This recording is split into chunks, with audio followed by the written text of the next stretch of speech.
Hey guys, welcome back to another video. Today we will be talking about this new poll that you will not believe. So in this poll from YouGov, this is a brand new poll. Yes, Kamala Harris is ahead by 4. We'll occasionally get polls where Kamala Harris is ahead by 4%. This is a very good lead for Kamala Harris. For reference, Joe Biden won the popular vote in 2020 by 4.5%. If you round, it might well just be 4.5%. So she'd basically be matching Biden's map. But this is not just any normal poll. Again, we'll occasionally get a Harris plus 4 poll. But what's really stunning about this poll and really puts an emphasis on the results of what this poll found was this sample size. You can see that in this YouGov poll, it took weeks to conduct. But YouGov conducted this poll with 48,732 likely voters responding to the poll. Now, I don't know how involved you guys are with polls, but you literally never see polls with almost 50,000 respondents. For example, let's take a look at all of these other polls in this race right now. You could see Tip Insights, 1,200 people. YouGov, this was for CBS News, so conducted by YouGov, but for a different sponsor. 2,100 respondents. Here's the YouGov ones. Emerson College, 1,000 respondents. Tip from yesterday, 1,300. You can see that this random pollster, Tufts University, 633 likely voters. And you can just go down. I mean, this is not just those cherry-picked polls that I took. You could see the likely voters in all of these polls. Big Village, 2,000. Harris X, 1,200. Ipsos, 1,900, a very reputable pollster. It goes on and on and on. And you see none, obviously, as you'd expect, match 48,000 voters. And you can see they actually even conducted all adults. That A means adults. That's very rare that a pollster does a poll among adults as well. 78,000, almost 80,000 respondents for that. Now, I assume by adults, it means that it is all, non-registered voters as well, so it doesn't really matter. But Harris ahead by a stunning 4% in quite possibly the largest poll ever conducted.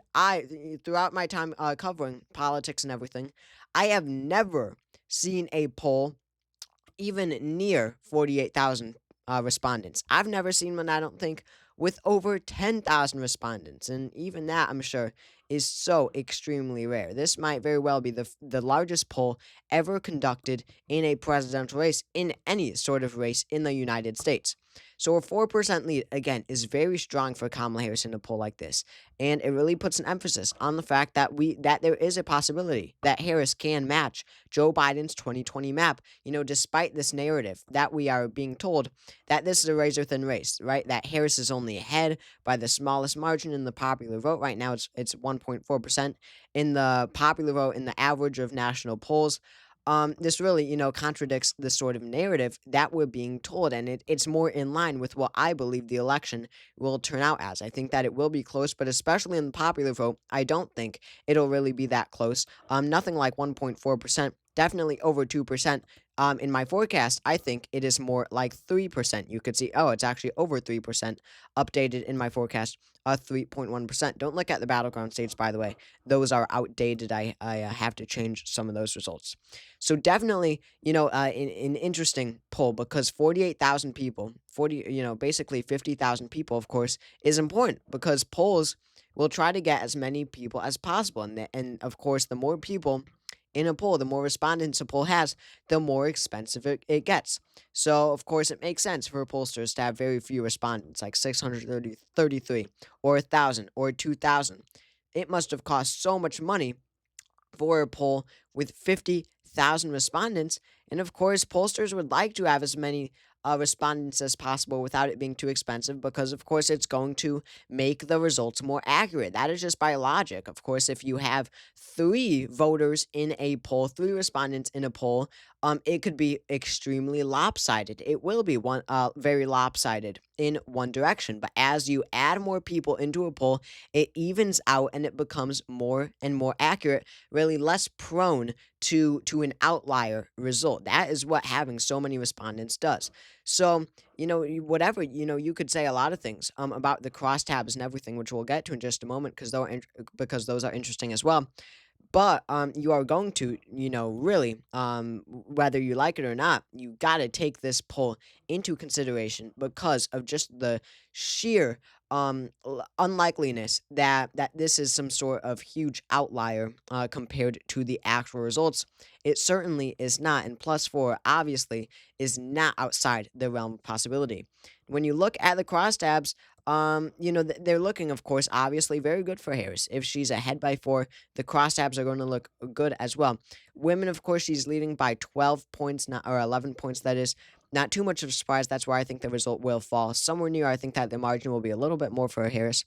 But look at men. She's actually leading in this poll among men. And remember, 50,000 respondents. This is not some 500 respondents. This is so many respondents nationwide. And even among this massive group of men, right, 25,000 men basically, or 24,000 men in this poll, the majority, not the majority, the plurality are voting for Kamala Harris. That is completely against the grain, against what everything we have heard in this election. But the numbers when it comes to how they voted in 2020 obviously match up very well. 95 to 3, 95 to 4, 51 to 42. That is just about exactly where you would expect the outcomes to fall. Ages as well. 18 to 39, more younger voters. Harris is ahead by some 22 points. That is, that seems very accurate.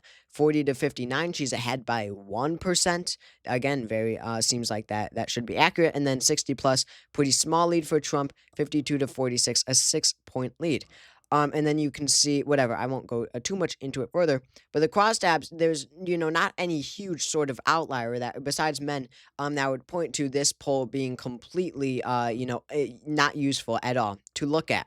But remember, 50,000 people means that this is of course should be a poll that you take into consideration if you're like me and you do these updated forecasts. So what if Harris were to actually win the popular vote by 4%? That would be stunning.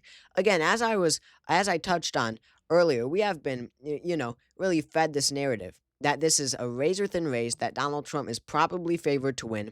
I think that Harris will win. I think that the margin is very close, but any day now, Georgia is going to flip blue in my forecast, which of course gives Harris, a pretty significant lead over Trump in that sense.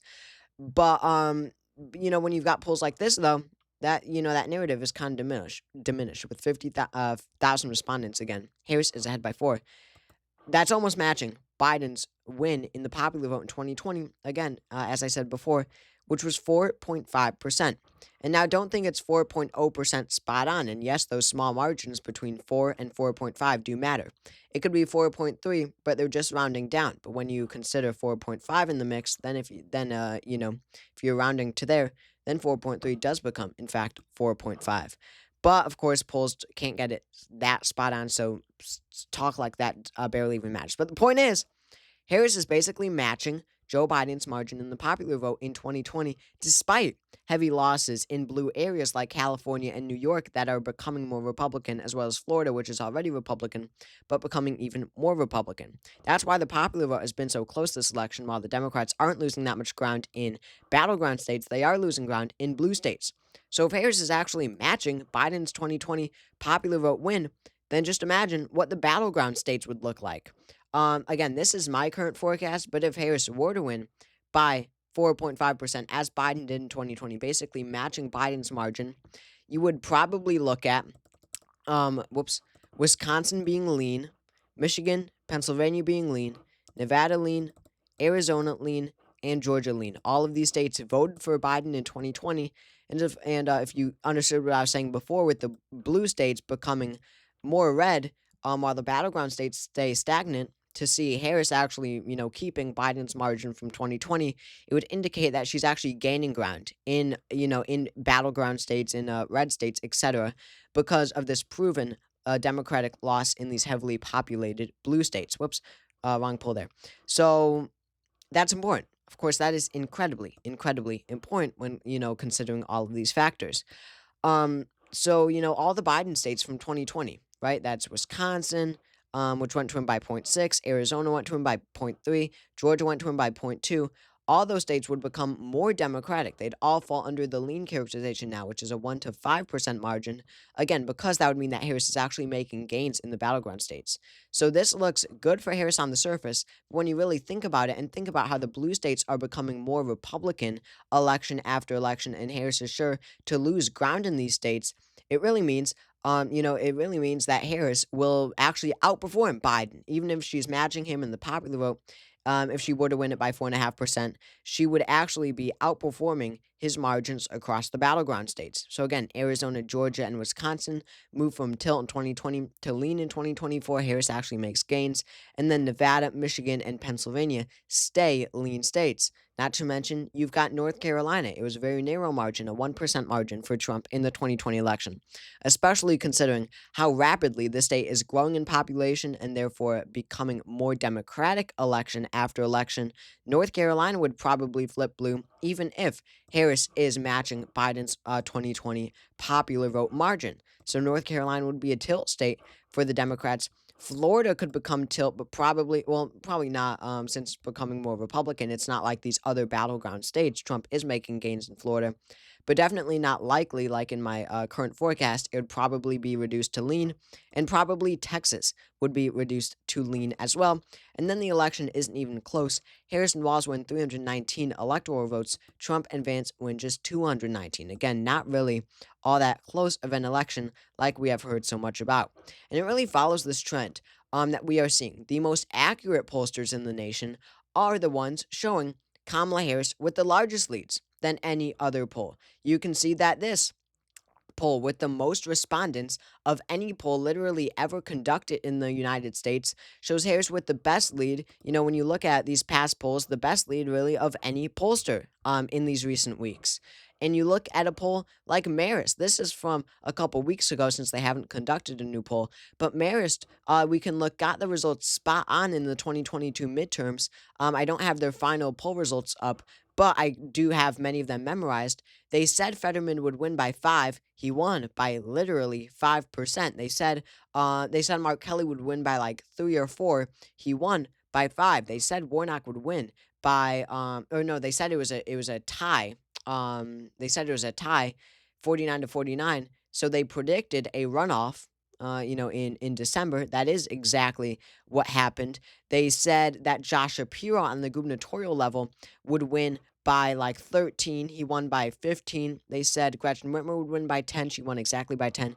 And then the biggest shocker of all, I remember, again, this was their final poll before Election Day. They said Katie Hobbs, the Democrat who didn't campaign, didn't debate, didn't do anything to try to get elected in Arizona, they said she would win against Kari Lake. It was a huge upset, and Katie Hobbs did, in fact, win. They said she'd win by a point. She won when you round, literally by a point.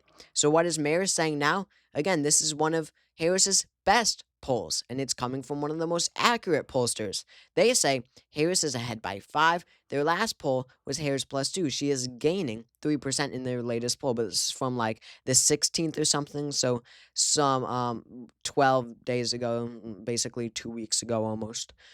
So take that with what it's worth. But again, the most accurate pollsters, not these these Emerson colleges of the world, which were way off in 2020. These active vote um, pollsters of the world, the most accurate pollsters are the ones showing Harris with the biggest lead. So when you see these averages with, of course, flooded Republican polls like On Message, which is for the Senate opportunity from Rasmussen, of course.